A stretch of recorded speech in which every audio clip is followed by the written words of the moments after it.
Accounting standard जो है वो डन कर दे तो वो पार्ट पूरा डन हो जाएगा।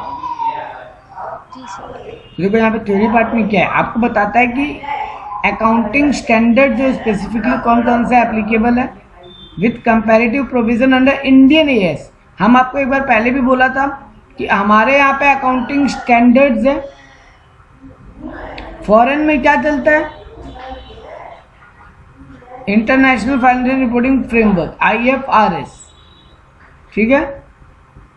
अब इंडिया क्या ट्राई कर रहा है धीरे धीरे कि अपने अकाउंटिंग स्टैंडर्ड्स को IFRS के पैरेलल लाने का कोशिश, मतलब वर्ल्ड लेवल पे जो फॉलो होता है उसके पैरेलल लाने का कोशिश।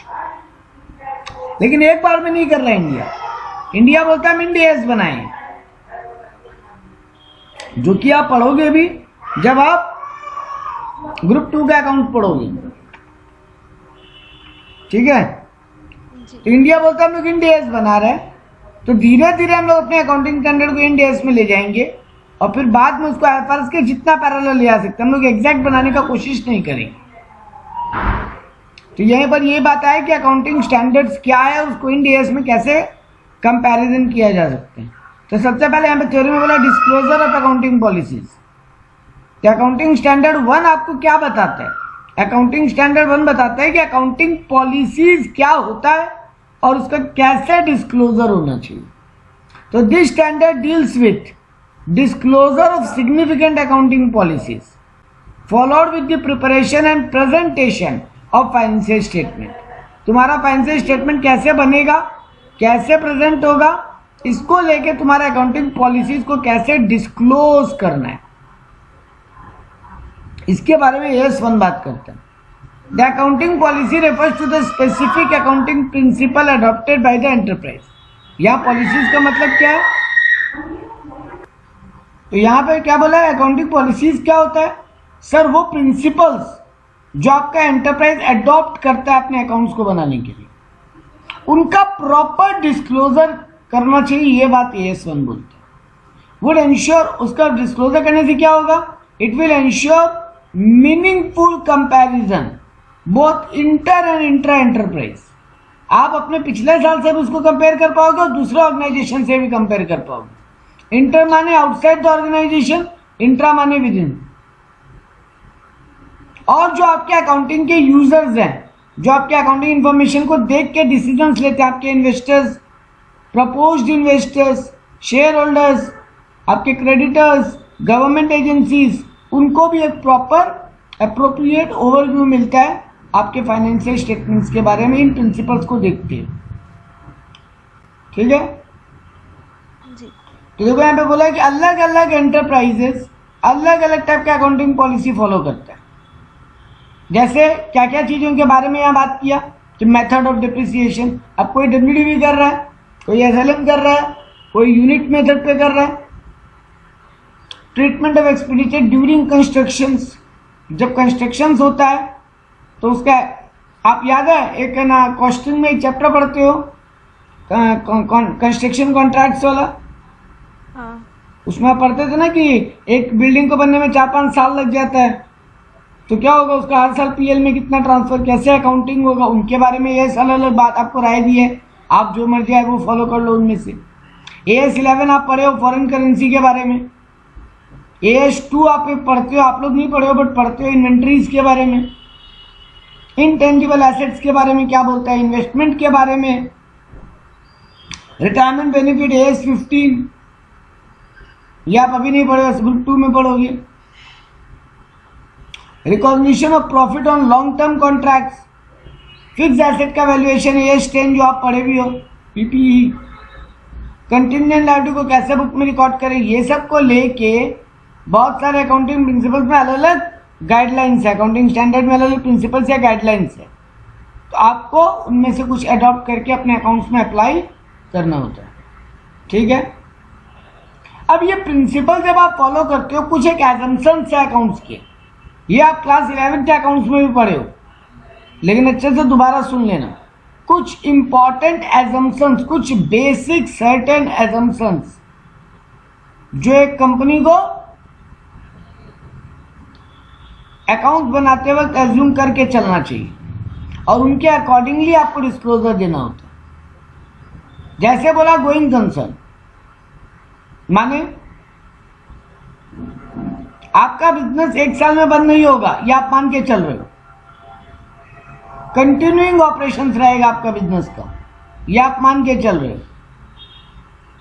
ठीक है ना? जी सर। तो आपको ये बात दिमाग में रखना पड़ेगा। ये आपको सेपरेटली डिस्क्लोज करने का जरूरत नहीं है कि आपका बिजनेस गोइंग कंसर्न मानता है। अरे ये तो एज्यूम्ड है कि ये मानता ही होगा। तभी तो बेटा जी अगर हम एक मान लो एक नॉर्मल जो ऐसा आदमी से बात करते जो अकाउंट्स नहीं जानता, कभी पढ़ा नहीं है अकाउंट्स, वो बोलता भाड़ा देना भी एक एक्सपेंस है और एक एसेट खरीदने के लिए पैसा देना भी एक खर्चा ही तो है। लेकिन आपको पता है एसेट बाइंग एक्सपेंस नहीं है, वो एसेट में रिकॉर्ड होता है, जबकि रेंट पीएल में जाता है एज एन एक्सपेंस। जी। क्योंकि आप मानते हो गोइंग कंसर्न है तो ये एसेट लॉन्ग टर्म यूज होगा, मोर देन अ ईयर। हाँ। लेकिन ये रेंट हर साल देना पड़ेगा, हर साल के लिए। तो गोइंग कंसर्न वाला बात एज्यूम्ड है, ये अलग से आपको डिस्क्लोज करने का जरूरत नहीं। कंसिस्टेंसी, ये भी एक प्रिंसिपल है। एजम्पशन है कि आपका बिजनेस में आप एक पीरियड में कोई एक रूल को कंसिस्टेंटली अप्लाई करोगे। ऐसा नहीं ना कि आप डेप्री का मेथड बार बार बदल रहे हो, परसेंटेज बार बार बदल रहे हो। तो जो भी अकाउंटिंग पॉलिसी आप फॉलो कर रहे हो आप उस पर कंसिस्टेंट रहोगे, ये भी एज्यूम्ड है। आप एक्रूअल बेसिस पे अकाउंटिंग करोगे, रेवेन्यू एंड कॉस्ट को एक्रूअल बेसिस पे रिकॉर्ड करोगे। मतलब when they are earned not in और incurred but not actually received और पेड। खर्चों को और कमाई को आप तब रिकॉर्ड करते हो जब आपके लिए ड्यू हो गए, भले मिला हो या नहीं मिला हो। इसी को एक्रूअल बेसिस बोलते हैं। जबकि कैश बेसिस क्या होता है, सर मिला है या दिए हैं तभी रिकॉर्ड करेंगे। लेकिन सर हम तो अकाउंट में ऐसा नहीं करते, आउटस्टैंडिंग, प्रीपेड, प्री रिसिप्ट को भी रिकॉर्ड करते हैं। जी। तो यानी हम एक्रूअल बेसिस पे करते हैं, मिला हो या नहीं मिला। अगर करंट ईयर को बिलोंग करता है तो उसको रिकॉर्ड कर लेते हैं। तो ये आपका एज्यूम्ड है कि आप एक्रूअल बेसिस फॉलो करोगे। आप मैचिंग कंसेप्ट फॉलो करते हो, करंट ईयर के एक्सपेंस को करंट ईयर के इनकम से कंपेयर करोगे और फिर अपना पीएल निकालोगे, प्रॉफिट या लॉस। हाँ। अगर हम ये बोले, अंकिता हमको बोली सर आपका 12 महीना का फीस कितना बनता है, हम बोले मेरा पर महीना 2000 रुपया फीस है, तो 12 महीना का आप हमको 24,000 दोगे। आप बोले ये लो 30,000, यानी आप इस साल का तो 2000 करके पर मंथ दे ही दिए, प्लस अगले 6 महीने का भी 2000 दे दिए, नेक्स्ट ईयर का भी 6,000 रुपया 3 महीने का दे दिए 2000 करके। हम ये नहीं बोल सकता आप मेरा मान लो इस साल 15,000 का खर्चा हुआ, हम ये नहीं बोल सकता 30,000 माइनस 15,000 मेरा 15,000 का प्रॉफिट। नहीं, हम बोलेंगे 24 माइनस 15 और 9,000 का प्रॉफिट। करंट ईयर के रेवेन्यू को करंट ईयर के एक्सपेंस से कंपेयर करेंगे। भले ही पैसा मिल गया लेकिन वो करंट ईयर को बिलोंग नहीं करता ना। तो ये बात ध्यान में रखना लायक है कि एक्रूअल बेसिस अकाउंटिंग होता है। सर एक बोला एक और असम्पशन है, वो है प्रूडेंस। प्रूडेंस है जिसको कंजर्वेटिज्म बोलते हैं। कंजर्वेटिज्म माने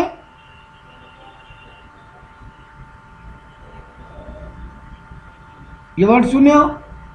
हाँ सर।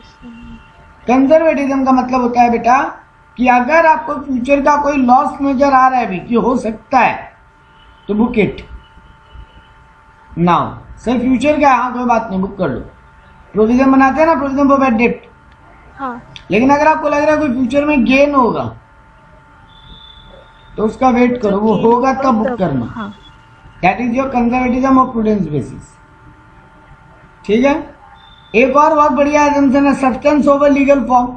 हर चीज के लिए खाली रूल मत देखो, लीगलिटी को मत देखो, फॉर्म को मत देखो, सब्सटेंस को यानी सिचुएशन को भी देखो। हमें बहुत बढ़िया एग्जांपल देता है।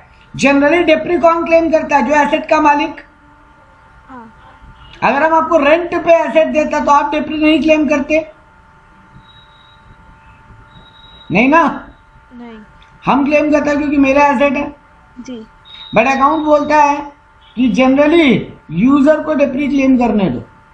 यहां पर अगर हम आपको लीज बेसिस पे एसेट दिए, लीज बेसिस पे, लीज भी तो एक रेंटल एग्रीमेंट है, तो सब्सटेंस यानी फॉर्म यानी लीगल रूल क्या बोल रहा है कि जब तक हम आपको सारा हायर परचेज पेमेंट नहीं करते ईएमआई, तब तक आप एसेट के ओनर नहीं होगे।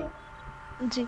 और आप ओनर नहीं होगे तो आप उसका डेप्री क्लेम नहीं कर सकते। कर सकते। बट लीगली क्या बोलता है, अगर हायर परचेज बेसिस पे एसेट बेचे, सॉरी प्रैक्टिकली सब्सटेंस क्या बोलता है, सिचुएशन, कि सर अनलेस एंड अनटिल आप ईएमआई फेल ना कर रहे हो, नॉर्मली आप एसेट के ओनर बन ही जाओगे एंडिंग में जाके, तो आप ही डेप्री क्लेम करो, यानी user should claim depre in such situation. तो सर नॉर्मली अगर भाड़ा पे देते हैं तो यूजर नहीं क्लेम करता डेप्री, लेकिन कुछ सिचुएशन में सब्सटेंस को देखना चाहिए।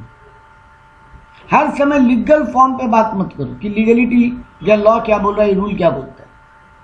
मटेरियलिटी क्या बोलता है, सर वो चीज जो बिजनेस को इन्फ्लुएंस करने के लिए सफिशिएंट है, इतना इंपॉर्टेंट है कि वो बिजनेस को इम्पैक्ट कर सकता है, आपके फाइनेंशियल स्टेटमेंट या फाइनेंशियल डिसीजंस को,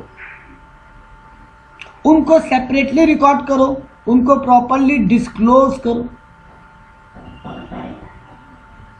जैसे एक एग्जांपल देते हैं, मेरा रेंट है 4-5 तो बड़ा प्रॉपर्टी पे रेंट दे रहे हैं, 3-4 प्रॉपर्टी तो ऐसा है जिनका छोटा छोटा रेंट है, लेकिन एक रेंट बहुत बड़ा फिगर है, तो सर उसको आप टोटल रेंट करके पीएल में 2 रेंट मत लिखो, बाकी को आप रेंट बोल के लिख दो और उसको अलग से लिखो 2 रेंट फॉर वो पर्टिकुलर, मान लो कि वेयर हाउस है तो 2 रेंट फॉर वेयर हाउस।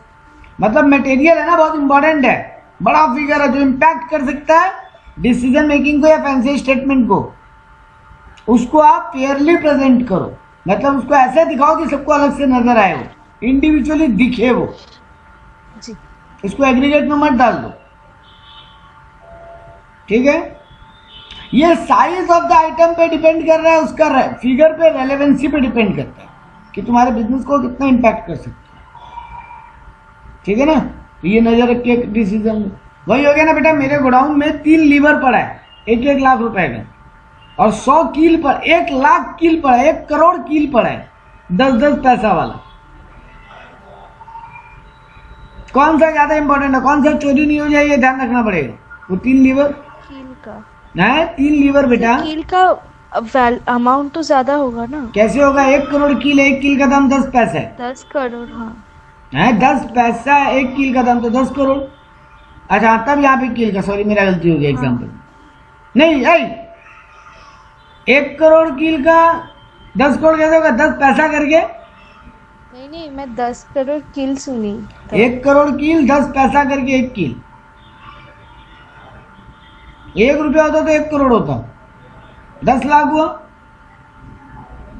हाँ और 1 लाख करके 3 लाख हुआ ना। हाँ लेकिन लीवर बहुत इंपॉर्टेंट आइटम है ना, एक चोरी हुआ सीधा बड़ा, एक साथ 1 करोड़ कील थोड़ी चोरी हो सकते हैं, नहीं थोड़ा बहुत कील इधर उधर हो भी जाएगा 100-200 पीस, लेकिन एक लीवर इधर उधर होगा बहुत झमेला हो जाएगा।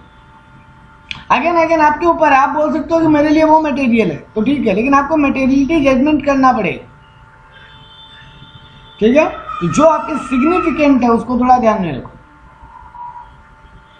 फिर बोला चेंजेस इन अकाउंटिंग पॉलिसीज, अगर आपका अकाउंटिंग पॉलिसी बदल रहा है, आप पहले कोई और मेथड करते थे अब कुछ और है ना, तो उसको आपको अलग से डिस्क्लोज करना पड़ेगा कि आपका क्या चेंज हुआ, पहले क्या था और अब क्या हो गया,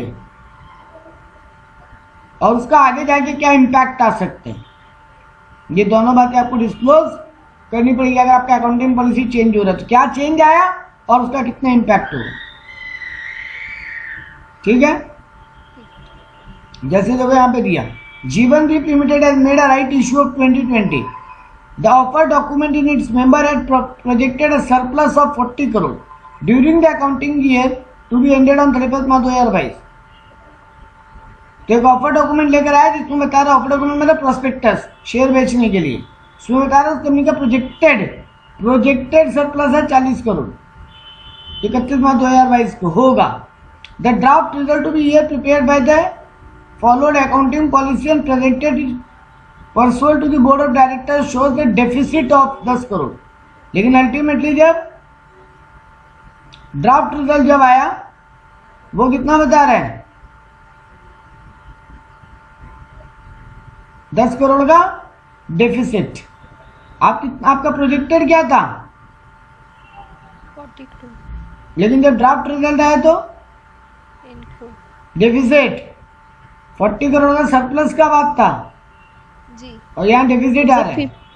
50 करोड़ का ये। हाँ, तो the board in consultation with the MD decided the following: value of year and inventory at work cost 50 crore instead of method of valuation of inventory at price cost. Company method बदल रहा है, कंपनी को लग रहा है जो method of inventory निकाला था ना उससे 50 करोड़ वैल्यू आ रहा था, जी जबकि प्राइम कॉस्ट मेरा 30 करोड़ आ रहा है, मतलब मेथड को बदलना चाहते हैं। Provide depreciation for the year on straight line basis. Company का पहले डब्ल्यूडीवी मेथड था, स्ट्रेट लाइन करना चाह रहे हैं इंस्टीड ऑफ डब्ल्यूडीवी, जिसके कारण में कंपनी को डेप्रिसिएशन में चेंज आ रहा है। Not to provide after sale expenses during warranty period.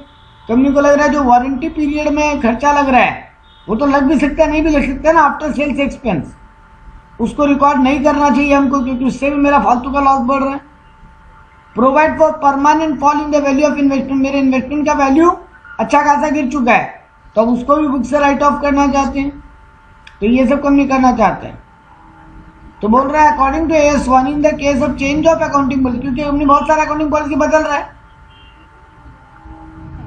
जिसका मटेरियल इफेक्ट आ सकता है कंपनी के ऊपर, तो इसको अलग से डिस्क्लोज करना चाहिए।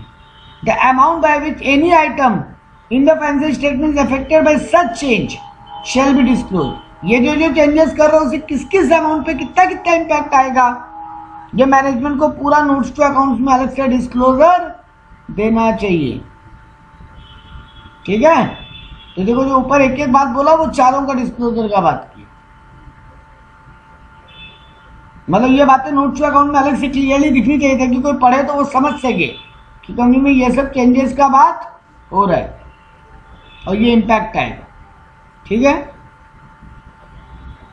देखो यहाँ पे एक और which of the correct which one is the correct one.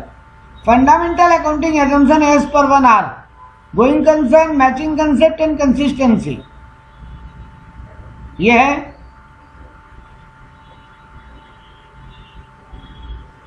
Money measurement, going concern and prudence, accounting period, going concern, entity concept, going concern, consistency and accrual basis. Sir first वाला होगा, नहीं लास्ट वाला होगा बेटा। Assumption तो ये तीन ही है ना, कंसिस्टेंसी था ना। देखो यहाँ पे एजम्पशन का नाम फंडामेंटल एजम्पशन में गोइंग कंसर्न, कंसिस्टेंसी और एक्रूअल। गोइंग कंसर्न और कंसिस्टेंसी और एक्रूअल। कंसिस्टेंसी और गोइंग कंसर्न दोनों में बेटा मैचिंग एजम्पशन नहीं है, मैचिंग प्रिंसिपल्स है। अच्छा, एजम्पशन तीन ही है, गोइंग कंसर्न, कंसिस्टेंसी और एक्रूअल बेसिस। ये तीन एज्यूम करके चल रहे हैं कि कंपनी ये तो करेगा ही करेगा। कंपनी जब भी अकाउंट बनाएगा गोइंग कंसर्न सोच के बनाएगा कि हम लॉन्ग टर्म में काम करेंगे, जल्दी से बंद होने वाले नहीं है। कंपनी ये एज्यूम करके चलेगा जो भी प्रिंसिपल बना रहे सब कंसिस्टेंटली फॉलो होगा और हमेशा एक्रूअल बेसिस पे अकाउंट्स रिकॉर्ड होगा। ठीक है, नेक्स्ट यहाँ पे जैसे क्वेश्चन पूछा, explain in short the relevant disclosure of accounting policies as per AS1। क्या क्या डिस्क्लोजर होना चाहिए? सारा अकाउंटिंग प्रिंसिपल्स, तुम्हारा जो भी सिग्निफिकेंट पॉलिसीज है वो डिस्क्लोज होना चाहिए। ठीक है, उसका इम्पैक्ट कितना होगा वो डिस्क्लोज होना चाहिए, मतलब उसका मटेरियल इफेक्ट क्या आएगा। तो दूसरा बात ये डिस्क्लोज होना चाहिए। और तुम अगर ये जो फंडामेंटल एजम्पशन है इनको ब्रेक कर रहे हो, मतलब इनमें से कोई एजम्पशन को फॉलो नहीं कर रहे हो, मान लो तुम एक्रूअल की जगह कैश बेसिस कर रहे हो, तो मना थोड़ी ना कर तो सकता ही है। तो अगर कर रहे हो, मतलब अगर प्रिंसिपल एजम्पशंस के उल्टा जा रहे हो तो वो भी तुमको डिस्क्लोज करना पड़ेगा। If fundamental assumptions are not follow, तो ये फैक्ट डिस्क्लोज होना चाहिए। ठीक है, हाँ सर। अब बात आता है तुम क्या बात पे डिसाइड करोगे कि तुम्हारे अकाउंटिंग पॉलिसीज कौन कौन सा अडॉप्ट करना है और कौन कौन सा नहीं। तो तुम हमेशा प्रूडेंस, सब्सटेंस और फॉर्म और मेटेरियलिटी, ये तीन बात को ध्यान में रखते हुए डिसाइड करोगे कि तुम कौन सा अकाउंटिंग पॉलिसी अडॉप्ट करना। ऊपर पढ़े थे ये सब, इसका क्वेश्चन आंसर भी देख लिए। हाँ सर। ये था AS1। तो AS1 का सर दो मेन बात है, अकाउंटिंग एजम्पशन और अकाउंटिंग प्रिंसिपल। ठीक है, यही दो तो मेन है। सर कुछ थ्योरी ऊपर और बच गया था, हाँ उस पे आ रहे हैं। तो देखो ये अकाउंटिंग स्टैंडर्ड जो बना ना, वो कैसे आया दुनिया में। देखो दुनिया फॉलो करता है गैप। गैप क्या है? Generally accepted accounting principles. Accounting principles. वो अकाउंटिंग प्रिंसिपल्स जो दुनिया को जनरली एक्सेप्टेड है, मतलब एग्जैक्टली नहीं लेकिन जनरली। तो क्या बोला था? Main objective of accounting to provide financial information. Accounts का मेन काम क्या है? फाइनेंशियल इन्फो देना टू द स्टेक होल्डर, ताकि वो लोग अपना डिसीजन ठीक से ले सके। जी। तो इसके लिए पूरे दुनिया का या आपके देश का कम से कम अकाउंटिंग एक तरीके का होना चाहिए, तभी तो लोग कंपेयर कर पाएंगे। अब टाटा एकदम अलग वे में बैलेंस शीट बनाता है, टाटा स्टील, और सेल अथॉरिटी ऑफ इंडिया जो है वो भी स्टील का बिजनेस करता है, वो एकदम अलग ही अकाउंट बना रहा है। हाँ। तो सर लोग कंपेयर ही नहीं कर पाएंगे, तब तो दिक्कत ही है। इसीलिए बोला गया जो जनरली सबको एक्सेप्टेड है वो अकाउंटिंग प्रिंसिपल्स फॉलो करते हुए अकाउंट बनाओ, ताकि आगे जाके कंपैरिजन में इजी हो और गवर्नमेंट एजेंसी को भी उसको समझने में इजी हो। ठीक है, जी। इसीलिए अकाउंटिंग स्टैंडर्ड बना, ताकि सब कोई मोटा मोटी एक जैसा चीज फॉलो करे। तो अकाउंटिंग स्टैंडर्ड क्या है? एक रिटन पॉलिसी डॉक्यूमेंट है जिसमें यह बताया गया कि तुम कैसे रिकॉग्नाइज करो, कैसे मेजरमेंट करो एंड कैसे ट्रीटमेंट करो अकाउंटिंग ट्रांजैक्शंस का। 3 काम कैसे करोगे इसके बारे में तुमको जो डॉक्यूमेंट पे एक रिटन पॉलिसी बना के दिया, उसी को अकाउंटिंग स्टैंडर्ड बोलते हैं। कैसे रिकॉग्नाइज करें ट्रांजैक्शन को, मतलब कैसे पहचाने, ट्रांजैक्शन का मेजरमेंट कैसे करें, उसका ट्रीटमेंट कैसे करें, एंड उसको प्रेजेंटेशन एंड डिस्क्लोजर कैसे करें। तो 5 काम करने का बात हो रहा है। क्या चीज का? अकाउंटिंग इंफॉर्मेशन या अकाउंटिंग ट्रांजैक्शन। यही है अकाउंटिंग प्रिंसिपल। ये कौन बनाया? Usually issued by specifically professional accounting bodies और बाय द गवर्नमेंट। इंडिया में 2 डिपार्टमेंट है, एक तो ICAI, institute of chartered accountant of India. जी। इंडिया का एक और एजेंसी है उसके साथ मिलकर अकाउंटिंग स्टैंडर्ड बोर्ड। ये दोनों मिलकर रेकमेंड करता है, उसको सेंट्रल गवर्नमेंट पढ़ता है, पास करता है। चेंजेस करना होता है तो इन्हीं को दोबारा बोलता है तुम लोग चेंज करो, फिर पास करेंगे। ठीक, तो इंडिया में इन्हीं से बनता है, ICAI और अकाउंटिंग स्टैंडर्ड बोर्ड ASB। ये लोग मिलके बनाता है, ये लोग मिलके एक्चुअली में प्रिपेयर ही करता है और उसके बाद गवर्नमेंट को रिकमेंडेशन के लिए भेजता है। गवर्नमेंट उसको अप्रूव करता है या चेंज करवाता है। ये लोग बनाता है, गैप के रूल को फॉलो करते हैं। ठीक है, इसको नोटिफाई कौन करता है? MCA, ministry of corporate affairs. बोला था ना गवर्नमेंट करेगा। Standards are mandatory on and from the date specified. जिस दिन इसका डेट बोला गया उस दिन से वो मैंडेटरी है। ये ज्ञान दिया, ऊपर वाला पार्ट हो गया और इसमें कुछ नहीं है। हाँ, convergence to Indian accounting, IND AS। अब हम बोला ना हमारे अकाउंटिंग स्टैंडर्ड को हम लोग किसमें कन्वर्ट कर रहे हैं? IND AS। ठीक है, IND AS कुछ नहीं, वो इंडियन अकाउंटिंग स्टैंडर्ड। पहले खाली अकाउंटिंग स्टैंडर्ड था, उसको IND AS में कन्वर्ट करें। तो यहाँ पे क्या लिखा है? In the context of financial accounting and reporting, convergence refers to process of harmonising the accounting standard issued by various regulatory body of the world. India का अकाउंटिंग स्टैंडर्ड को हार्मोनाइज करना था, मतलब एक जैसा बनाना था, जो वर्ल्ड अकाउंटिंग बॉडी जो AS बना रखा है उसके मुताबिक।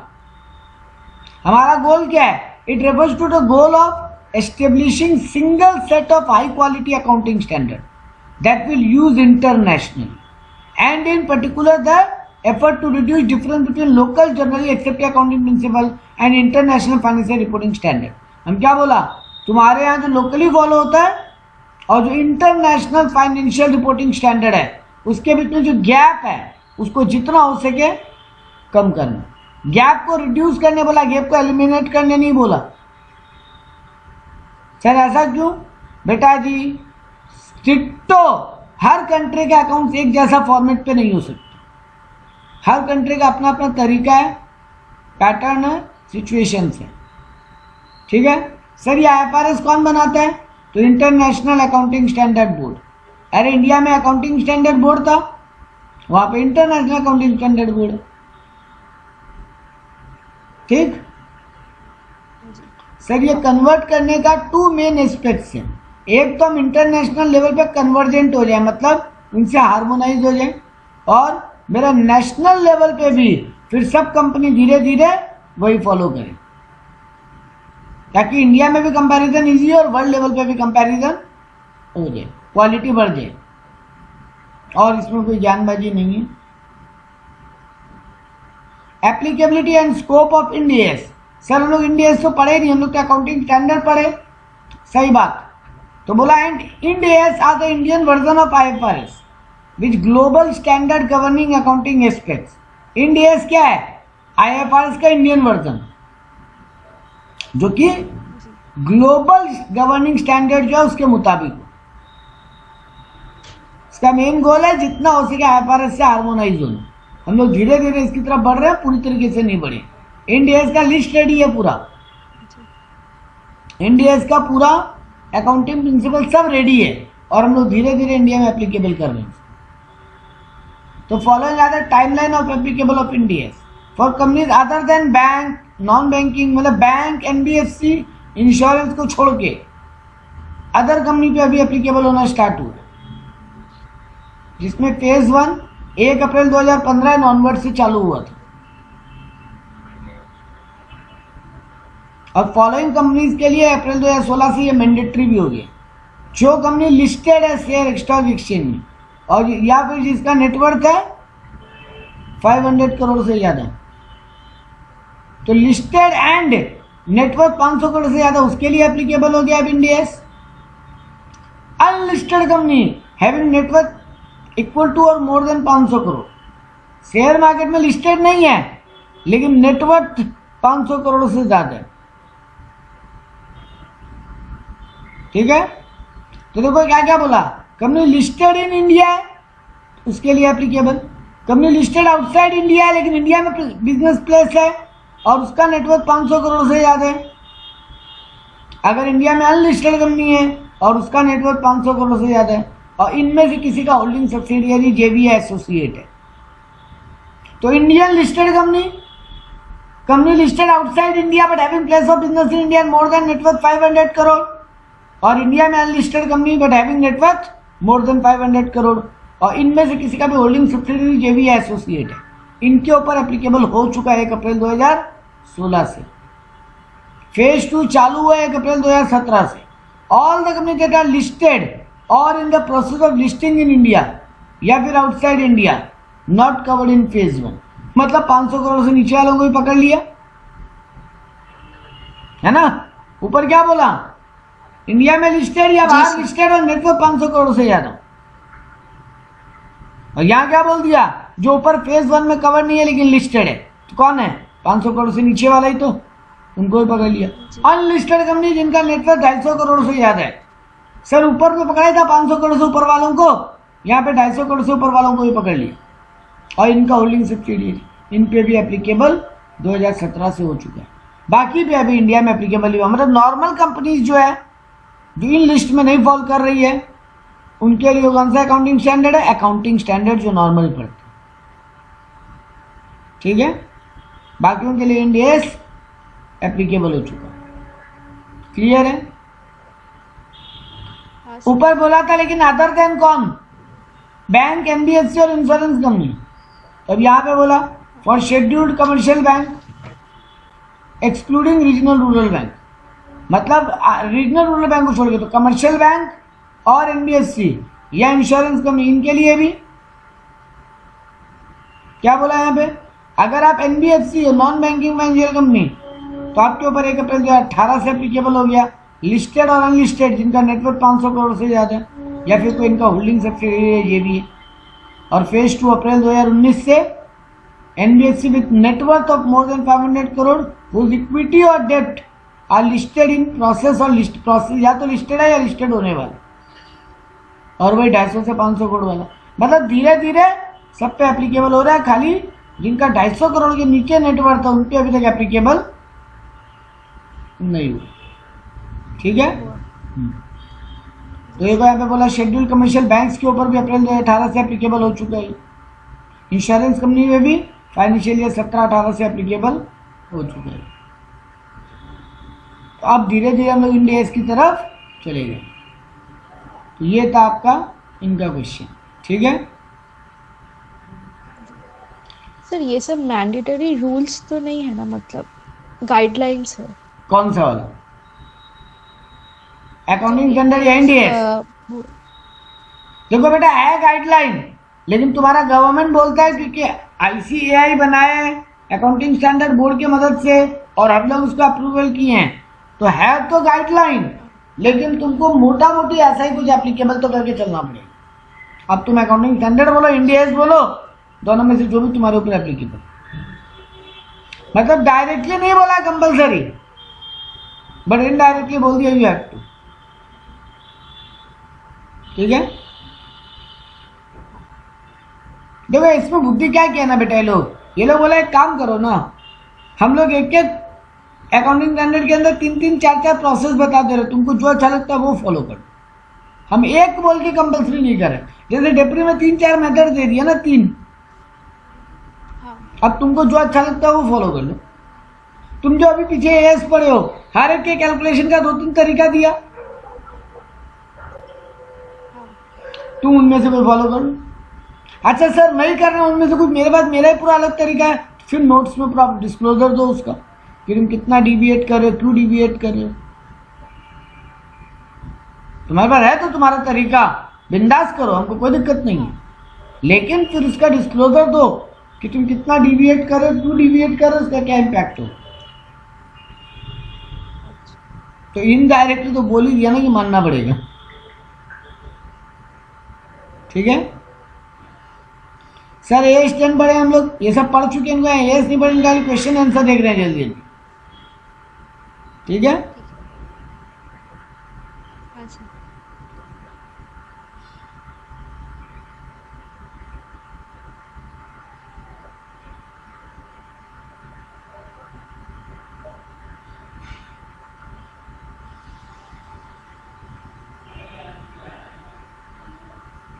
Yeah. Machines which appeared in books of D Limited 86 lakh has been revalued to 90 lakh. The accumulated depreciation associated was 28 lakh. तो 86 लाख का तुम्हारा बुक्स वैल्यू में एसेट है जिसका एक्यूमुलेटेड डेप्रिसिएशन 28 लाख, आज के दिन में मार्केट रिवैल्यूड है 90 lakh. The accountant suggest that revaluation should B accounted by adjusting accumulated depreciation on account. You are required to discuss the treatment as per AS 10. तो यहाँ पे बोला अकाउंटिंग का सजेशन गलत है। जब फिक्स एसेट को रिवैल्यू करते हैं अपवर्ड की तरफ, the increase on account of revaluation should be credited to revaluation surplus ना, याद करो। हाँ revaluation, revaluation reserve account, RR account, सिर्फ रिवैल्यूएशन अकाउंट में तो हाँ रिवैल्यूएशन रिजर्व अकाउंट ना, आरआर अकाउंट। हाँ सरप्लस अकाउंट लिखा है तुम्हें ना, वो ठीक है, रिजर्वेशन रिजर्व और सरप्लस एक ही बात। ठीक, एक बार अकाउंटिंग क्वेश्चन दिया यहाँ पे देखो, बोला जे लिमिटेड है chemical producing company, change a semi automatic component into existing machine. एक सेमी ऑटोमेटिक कंपोनेंट था उसको मशीन में कन्वर्ट कर लिया विथ फुल्ली ऑटोमेटिक कंपोनेंट, मतलब सेमी ऑटोमेटिक को हटा के फुल्ली ऑटोमेटिक लगा लिया और उस पर 10,000 का खर्चा भी किए ये लगाने के लिए। The new component will result in increase the output by 150%। Company का कैपेसिटी बढ़ जाएगा, अब 100 पीस बनता था 150 पीस बनेगा। The component changing excessive required the company to dismantle a part of the machine and also to re erect the same for which the company incur 38,000। ये part change करने के लिए, कंपनी पार्ट चेंज करने के लिए company को machine को थोड़ा डिसमेंटल यानी उखाड़ना पड़ा और फिर उसको री इरेक्ट करने वापस लगाना पड़ा। अरे उखाड़ के पार्ट लगाना पड़ा ये बोलना चाहते हैं, तो वो पार्ट लगाने के लिए मशीन को उखाड़ना पड़ गया पूरा, उसके लिए भी 38,000 खर्चा हुआ है। तो बताओ ये वाला कॉस्ट कहाँ जाएगा? कॉस्ट ऑफ न्यू कंपोनेंट जो है वो तो, क्योंकि वो आउटपुट को इंक्रीज कर रहे हैं, जी जी तो it should be capitalised. Cost of dismantling and re-erection incurred toward dismantling and re-erection should be charged to the statement of PA. ठीक है. नया पार्ट कहाँ जाएगा? एसेट में ऐड होगा, कैपिटलाइज होगा, लेकिन वो उखाड़ने का जो थोड़ा बहुत खर्चा लगा वो पीएल में जाएगा. ठीक है सर. AS 11 से रिलेटेड देखते हैं कोई क्वेश्चन है यहाँ पे. तो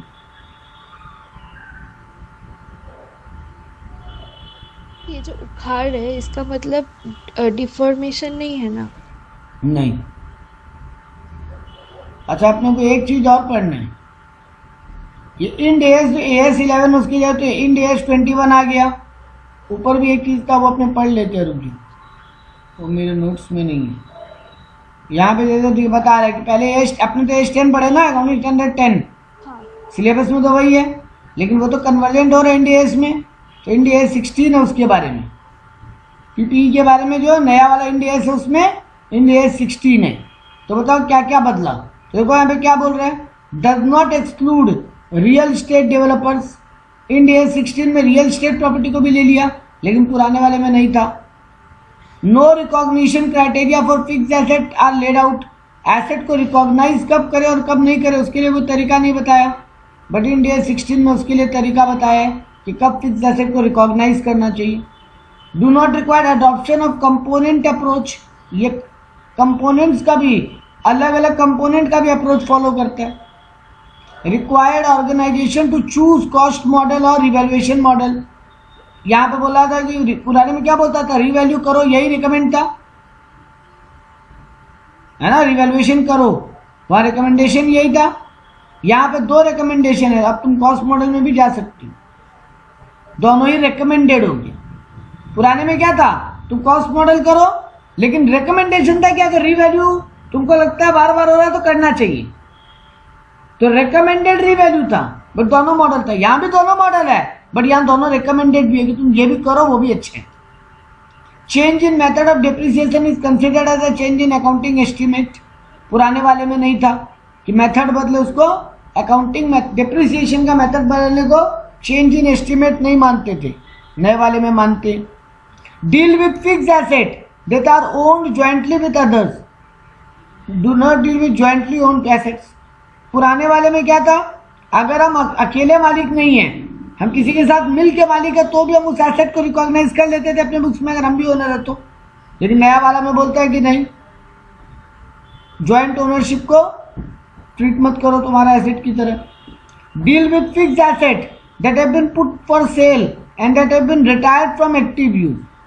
वहां पे ये भी बताया था जो फिक्स एसेट को हम बेचने के लिए रख दिए या फिर रिटायर कर चुके हैं, उसको भी फिक्स एसेट AS 10 में लेते थे. अभी तक बेचे तो नहीं है ना, सिर्फ बेचने के लिए रखे हैं. बट यहाँ बोल रहा है एसेट अगर हेल्ड फॉर सेल है उसको डील ही नहीं करेंगे. यहाँ पे नो स्पेसिफिक गाइडलाइन प्रोवाइडेड. क्या चीज के बारे में, एडिशनल कॉस्ट के बारे में. कंस्ट्रक्शन बिजनेस में अगर तुम हो, उसका अलग से पूरा गाइडलाइन है. तुम वहां पे पढ़े थे क्या पीपीई में कि अगर तुम कंस्ट्रक्शन बिजनेस में हो तो तुम एसेट को कैसे रिकॉर्ड करोगे, उसके बारे में अलग से कुछ नहीं था. यहाँ अलग से पूरा डिटेल है उसके बारे में. यहाँ बोला रिवैल्यूएशन सरप्लस में भी transfer to retain earning. Revaluation surplus reserve में अगर पैसा पड़ा उसको कहाँ ट्रांसफर कर सकते हो, रिटेन अर्निंग माने जनरल रिजर्व. ठीक है, जब एसेट को डी रिकॉग्नाइज करो उसको जनरल रिजर्व में डाल सकते हो.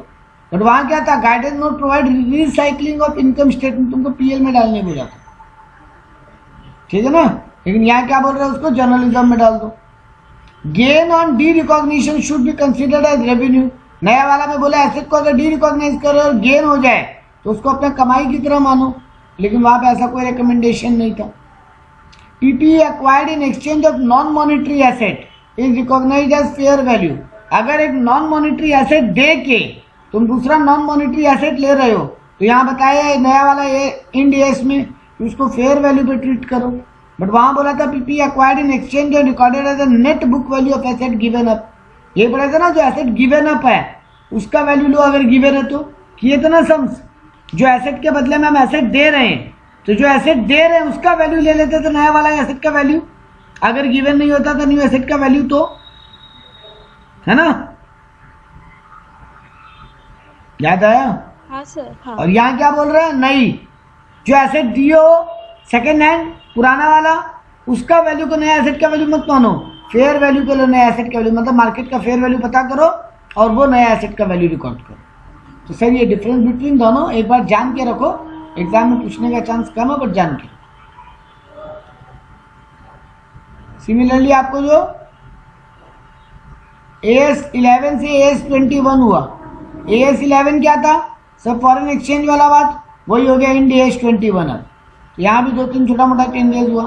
क्या वहाँ बोला गया था कि forward exchange contract are included within the scope, याद है हम लोग तीसरा एलिमेंट वही पढ़े थे, एक पढ़े थे एसेट को रिकॉर्ड करने का बात, दूसरा पढ़े थे वो फॉरेन ऑपरेशन इफो वाला बात, इंटीग्रल नॉन इंटीग्रल, और तीसरा पढ़े थे फॉरवर्ड कॉन्ट्रैक्ट पे पूरा सम AS11 में।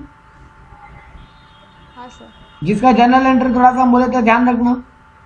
जी। यहाँ बोलता है नहीं वो फॉरवर्ड एक्सचेंज कॉन्ट्रैक्ट को लेना ही नहीं है, इंडियस बोलते हैं, मतलब वो वाला टॉपिक ही डिलीट हो गया नया वाला इंडियस से।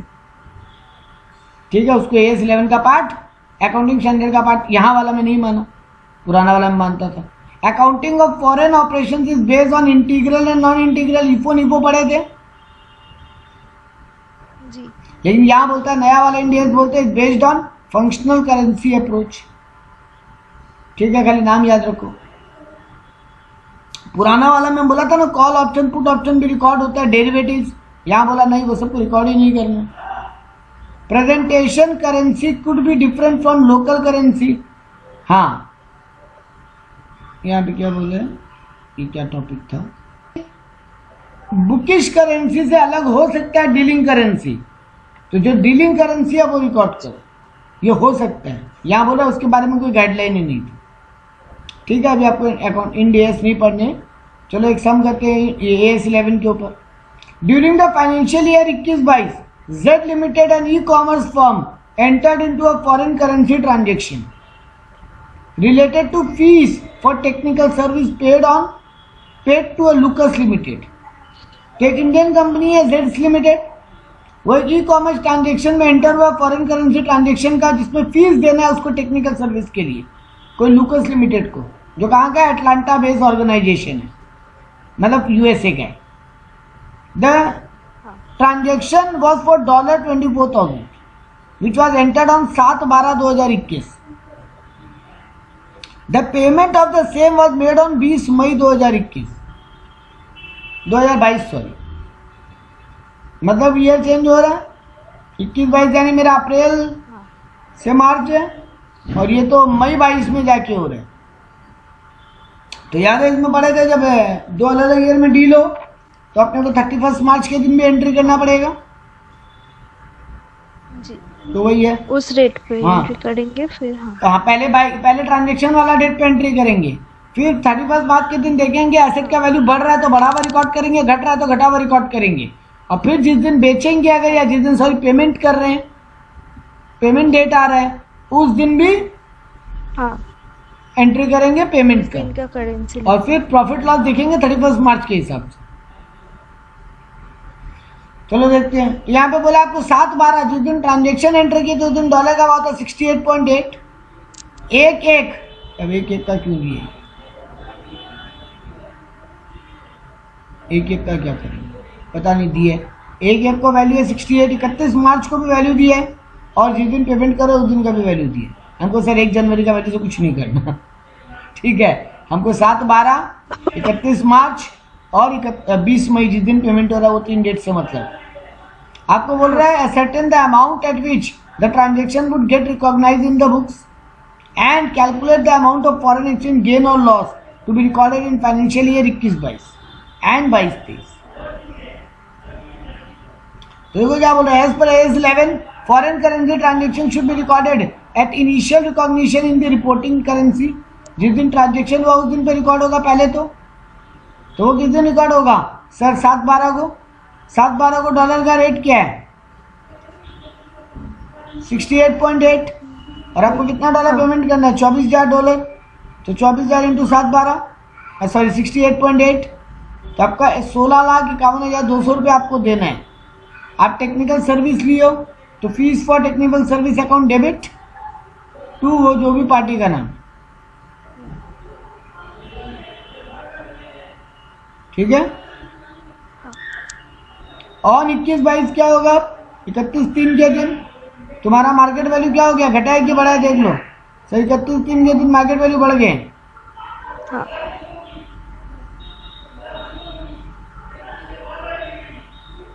31 मार्च के दिन आपका वैल्यू बढ़ा है डॉलर का, आपको ज्यादा पेमेंट करना पड़ेगा, आपके लिए loss.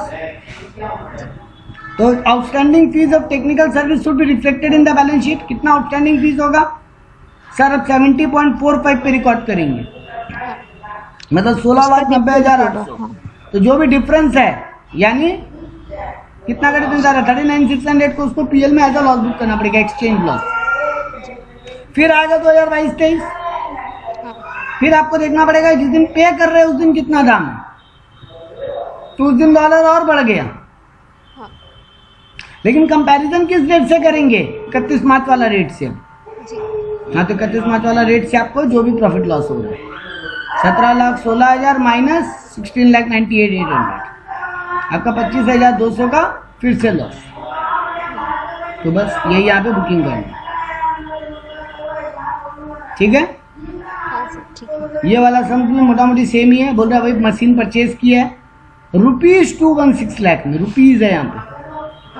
And the same base fully finance by foreign currency, आप फॉरेन करेंसी से लोन लेके फाइनेंस किए।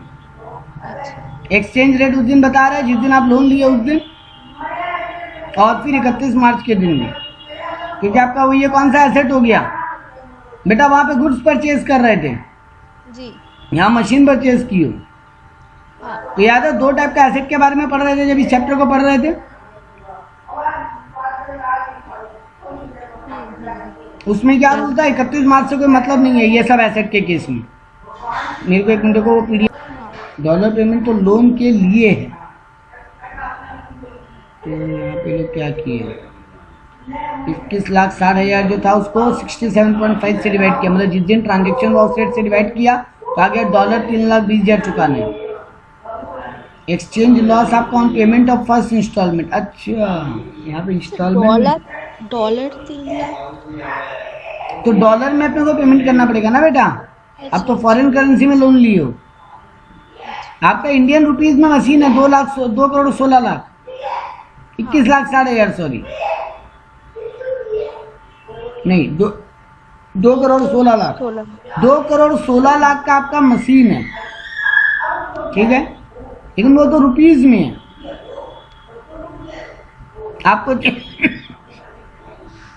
आपको चाहिए डॉलर में, तो उसको पहले जिस दिन ट्रांजेक्शन की उस दिन के डॉलर से डिवाइड करो, तो आपका आ जाएगा डॉलर में कितना आपका मशीन का वैल्यू है। अब आपको एक्सचेंज लॉस कितना हो रहा है, 31 मार्च के दिन डॉलर का वैल्यू हो जा रहा है 70.45। आपको देना है एक्चुअली में, आप लोन लिए 67.5 के हिसाब से देना पड़ रहा है, अगर 31 मार्च को चुका है तो 70.45 के हिसाब से, तो है ना। इसका जो डिफरेंस आ रहा है मतलब $3,20,000 इंटू इनका डिफरेंस, 9,44,000 का आपका लॉस आ रहा है। वो एंटायर लॉस आपको कहाँ डालना पड़ेगा, चार्ज टू पी है। तो यही है AS 11 का काम। AS 12 पे भी क्वेश्चन आंसर दिया होगा, ठीक है। इसको नेक्स्ट क्लास आप सम देखो पहले, नहीं होगा तो अपने इसका सम करते हैं नेक्स्ट क्लास में। ठीक है सर।